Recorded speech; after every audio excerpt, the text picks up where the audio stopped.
தாவேக தலைவர் விஜய் சிபிஐயின் 2வது கட்ட விசாரணையை நிறைவு செய்துவிட்டு அங்கு கையசைத்துவிட்டு அவர் செல்லக்கூடிய காட்சியை பார்த்துக் கொண்டிருக்கிறோம்.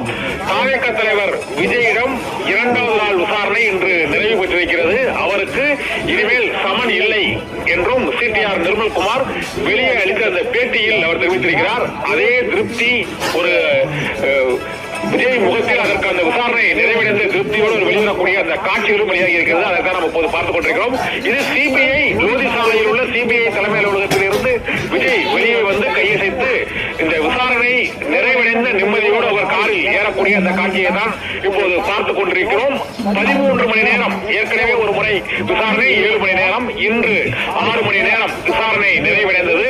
கடந்த முறை விசாரணையின் போது ஒரு எழுத்துப்பூர்வமான சான்றிதழ்கள் பெறுவதற்காக காக்க வைக்கப்பட்டார். என்று 4:30 மணிக்கு இந்த விசாரணை நிறைவடைந்த சூழ்நிலையில் 5:10 மணி அளவில் அவர் சிபிஐ அலுவலகத்திலிருந்து